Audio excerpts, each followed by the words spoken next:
When most people think about the internet, what they're actually thinking about is the World Wide Web. They're not thinking about a global network of computers connected via vast lengths of cable all over the globe. They're thinking about the websites they access every day. That's because for many of us, the first place where we discovered the usefulness of the internet and then fell in love with it was the web. And the history of the internet shows that fact. It was the invention of the web and the web browser that really saw internet use explode globally beyond just academic institutions. So what is the World Wide Web? Besides being a great place to go on a website doom spiral of self-diagnosing your headache as a definitely fatal tumour. And what are the processes that make this intoxicating informational feast possible? Let's get into it.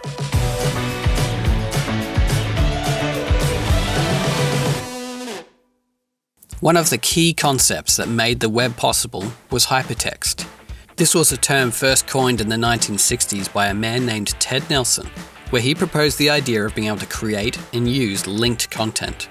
The concept of being able to click on a word and have it take you to a related page of information is so familiar to us now. But try and imagine for a moment how huge and new that idea was. The possibilities it opened up for accelerating research, learning, and simple exploration. Nothing like this had existed before. And it was this idea and the potential of it that inspired Tim Berners-Lee, a computer scientist working at CERN in Switzerland in the late 1980s. At the time, CERN was the largest internet node in Europe, and he found himself frustrated by the problem of how difficult it could sometimes be to find or update data in such a large computer network.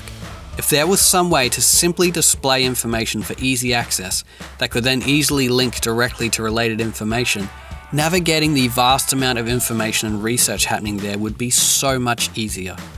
It would also make sharing that information with other users outside the CERN network so much easier. And hypertext was the perfect solution to this problem. He first made a proposal to his managers at CERN in 1989 of the idea for an information system using the internet and hypertext to make documents and other information accessible. His manager at the time called his proposal vague but exciting. He teamed up with another computer scientist named Robert K. Liu, who had independently proposed a similar hypertext system for CERN. And by 20th of December 1990, they had created the world's first web page. To make this possible, they also created the world's first web browser software called World Wide Web and the world's first web server. The site held information on what the World Wide Web concept was, how you could use a web browser, and how to build your own website. The idea was quickly adopted by CERN and other academic institutions, and by 1993 there were 500 known web servers. By 1994, with the creation of new web browsers that made the web more accessible, there were over 10,000, which gives you an idea of how quickly this idea exploded. But how does all this even work? Let's walk through the process of how we would access a website today to try and explain it. Firstly, you would open the piece of software we call a web browser. This could be Chrome, Safari, Firefox, or Edge, amongst others. A web browser is quite simply an application for accessing websites. Using the set of rules known as the Hypertext Transfer Protocol, it retrieves website data via the internet from the server where it is held, and displays it in a readable format for the user.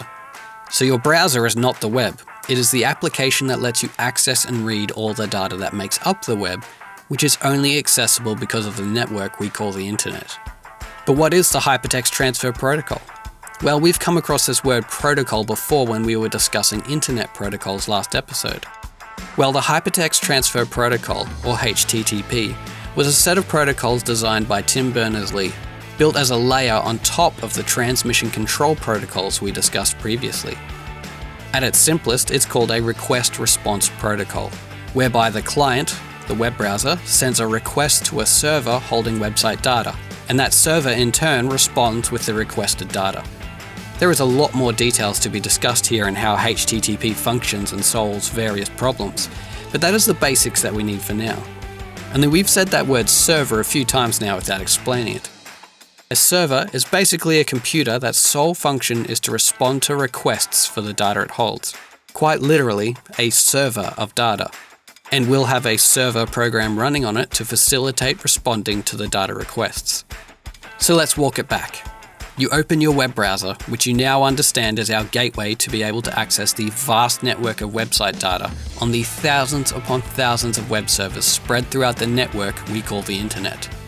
These servers waiting for requests for their data from users using their browsers. So how do you find the data you want? The original and initially only way to find that data was to know the URL or web address of the website you wanted to visit. URL stands for Uniform Resource Locator and builds upon the idea of domain names that had already existed before Berners-Lee created the web. The simple idea of domain names was to make different locations on the internet more accessible. So instead of remembering the sequence of numbers that makes up an IP address, which we discussed last episode, you could just remember a word, like google.com. This works by something called the Domain Name System, or DNS, which can be thought of as the phone book of the internet, if you're old enough to remember what a phone book is. Whereby each domain name is connected to a specific IP address. So when you type in the URL of your desired website and hit enter, the first request that is sent is to a server called a DNS server. This responds to the domain name you've typed with the IP address location of the website. That IP address will be the location of the server that is holding the data for the website you wish to access, which in many cases could be physically located on a server on the other side of the world. Your request arrives at that server and it responds to your request by sending the data back to the unique IP address of your computer. And your web browser translates that data into a readable web page for you to enjoy. Wow! And via the wonders of hypertext, you are able to interact with various links on that page, each of which initiate that process again, sending requests to servers that respond with the data that is the web page. All of this enabling that wonderful hypnotic process whereby you start with reading about how to renew your driver's license, then 1 hour later come out of a trance wondering why you're watching a video about the migratory habits of the Alaskan moose. Now, while the intent of the domain name idea was to assist with ease of memorizing locations on the internet, by the time the web exploded, it became quite clear that a big barrier to entry was even knowing where to start. So some people began to build web pages that were like catalogued lists of web pages you could access via a hyperlink, sorted by topic.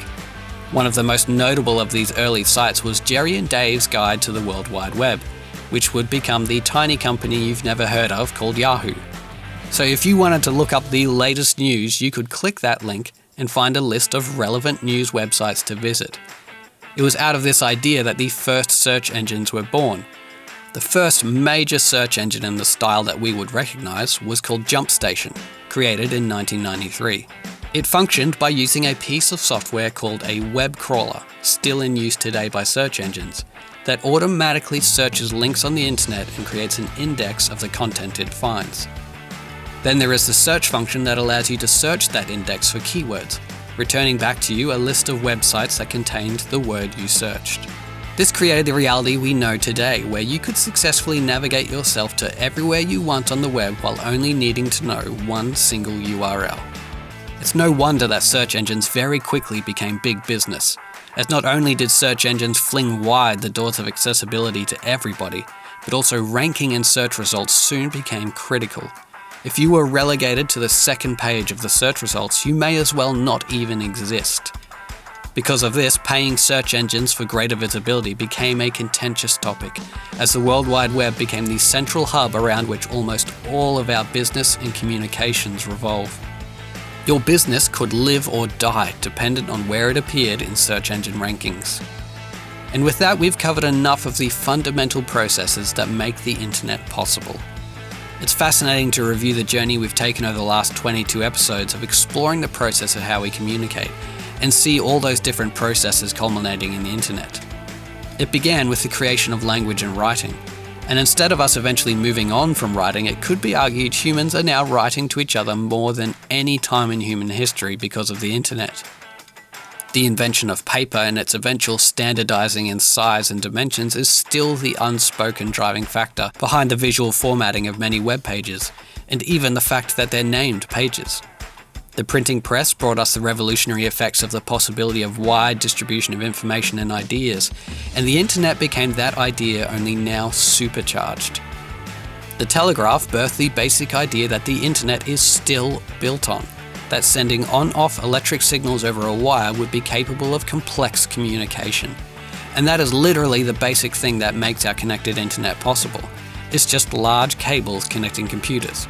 Only now we use fiber optic cables that transmit on-off signals of light at actual light speed along fibers of glass.